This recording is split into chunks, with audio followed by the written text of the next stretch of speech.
दोस्तों, ऐसी मान्यता है कि अर्थ बिना सब व्यर्थ। जीवन चलाने के लिए धन बहुत ज़रूरी है। घर या ऑफिस में अच्छी कमाई और आय के लिए लक्ष्मी पूजन किया जाता है। हिंदू धर्म में अलग अलग शक्ति प्राप्त करने के लिए अलग अलग देवताओं के पूजन का प्रचलन है। ये जानकारी बहुत कम लोगों को है कि अच्छी कमाई के लिए जितना महत्व लक्ष्मी पूजन का है, उतना ही महत्व कुबेर का भी है। कुबेर को पूरे ब्रह्मांड में धन का देवता के रूप में जाना जाता है। ऐसी मान्यता है कि कुबेर एकमात्र ऐसे देवता हैं जो धन को स्थायी रखते हैं। धन के देवता कुबेर के बारे में बहुत कम लोगों को ही जानकारी है। दोस्तों, क्या कभी आपको भी जानने की इच्छा होती है कि धन के देवता कुबेर आखिर कौन है? उनका वास्तविक नाम क्या है? उनके माता पिता कौन थे और रामायण में बार बार उनका जिक्र क्यों आता है? तो बिल्कुल वीडियो को स्किप मत कीजिए। तो चलिए कुबेर महाराज के जन्म की कहानी सुनते हैं। कहानी सुनने से पहले अगर आप चैनल पर नए हैं तो प्लीज़ चैनल को सब्सक्राइब करके मेरा हौसला ज़रूर बढ़ाएं। तो चलते हैं कहानी की तरफ। बहुत समय पहले सतयुग में ब्रह्मा के मानस पुत्र पुलत्स्य हुआ करते थे। एक बार पुलत्स्य को कठिन तपस्या करने का विचार आया। पुलत्स्य तपस्या करने के लिए महान मुनि तृणबिंदु के आश्रम पर गए। तृणबिंदु का आश्रम एक दिव्य आश्रम था। आश्रम की शोभा सबका मन मोह लेती थी। उस आश्रम के सुंदर दृश्य को देखने के लिए अक्सर अप्सराएं वहां आती रहती थी। वो अप्सराएं तृणबिंदु के पुत्री के साथ खेलती और नृत्य करती थी। अप्सराओं के नृत्य और संगीत से अक्सर पुलत्स्य की तपस्या भंग हो जाया करती थी।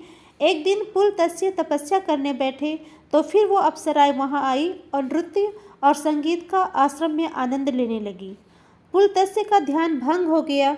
उसने गुस्से में कन्याओं को श्राप दे दिया कि अब वो जो भी कन्या इस ओर आएंगी, सिर्फ मेरी दृष्टि पड़ने से ही वो गर्भवती हो जाएंगी। अप्सराओं ने जब सुना तो वे डरकर भागने लगी और दोबारा आश्रम पर आने का साहस नहीं किया। पर तृणबिंदु की पुत्री उस दिन अप्सराओं के साथ नहीं थी, इसीलिए उसे पुलत्स्य के इस श्राप के बारे में पता नहीं था। वो दूसरे दिन अपने सखियों को खोजते हुए वहां पहुंच गई जहां पुलत्स्य तपस्या कर रहे थे। पुलत्स्य की दृष्टि उस पर पड़ गई। तुरंत उसे एहसास हुआ कि वो गर्भवती हो चुकी है। वो शर्म से सिर झुकाए अपने पिता के सामने जाकर खड़ी हो गई। उसके पिता ने पूछा, पुत्री ये कैसे हुआ? तब पुत्री ने कहा, मैं अपनी सखियों को ढूंढने आश्रम की तरफ गई थी, तभी मुझे एहसास हुआ कि मैं गर्भवती हो चुकी हूँ। तृणबिंदु ने ध्यान किया और अपनी तपस्या के बल पर समझ गए कि पुलत्स्य के श्राप के कारण उनकी पुत्री गर्भवती हुई है। वो तुरंत अपनी पुत्री को लेकर पुलत्स्य के पास गए और कहा, आप मेरी पुत्री को अपनी पत्नी स्वीकार कर लीजिए। पुलत्स्य मान गए। उन्होंने तृणबिंदु के पुत्री के साथ विवाह कर लिया। कुछ सालों के बाद पुलत्स्य की पत्नी ने एक पुत्र को जन्म दिया, जिसका नाम उन्होंने विसर्वा रखा। विसर्वा एक पवित्र और शांत स्वभाव के थे। उनका सारा समय तप में ही जाता था। उनके इन्हीं गुणों को देखकर भारद्वाज मुनि ने अपनी पुत्री इडविड्डा के साथ उसका विवाह कर दिया। कुछ सालों के बाद विसर्वा और इडविड्डा को एक पुत्र की प्राप्ति हुई, जिसका नाम उन्होंने वैश्रवण रखा। वैश्रवण जब बड़े हुए तब शक्ति प्राप्त करने के लिए उन्होंने ब्रह्मा की तपस्या शुरू की। उन्होंने जल त्याग कर सिर्फ वायु पर ही तप की। ऐसा करते हुए 1000 वर्ष बीत गए। उनकी तपस्या से खुश होकर भगवान ब्रह्मा उनके सामने प्रकट हुए। उन्होंने वैश्रवण को वरदान मांगने को कहा। वैश्रवण ने लोकपाल बनने की इच्छा प्रकट की।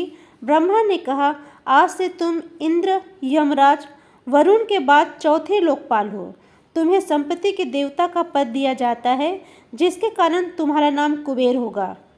बाद में ब्रह्मा ने अपना दिव्य वाहन पुष्पक रथ भी कुबेर को भेंट की, जो कि विश्वकर्मा ने ब्रह्मा के लिए बनाई थी।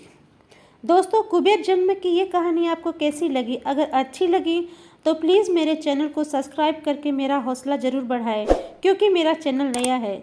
सब्सक्राइब करके नोटिफिकेशन बेल को प्रेस कर दें, ताकि जब भी मैं नया वीडियो अपलोड करूं तो तुरंत आपको इसका नोटिफिकेशन मिल जाए।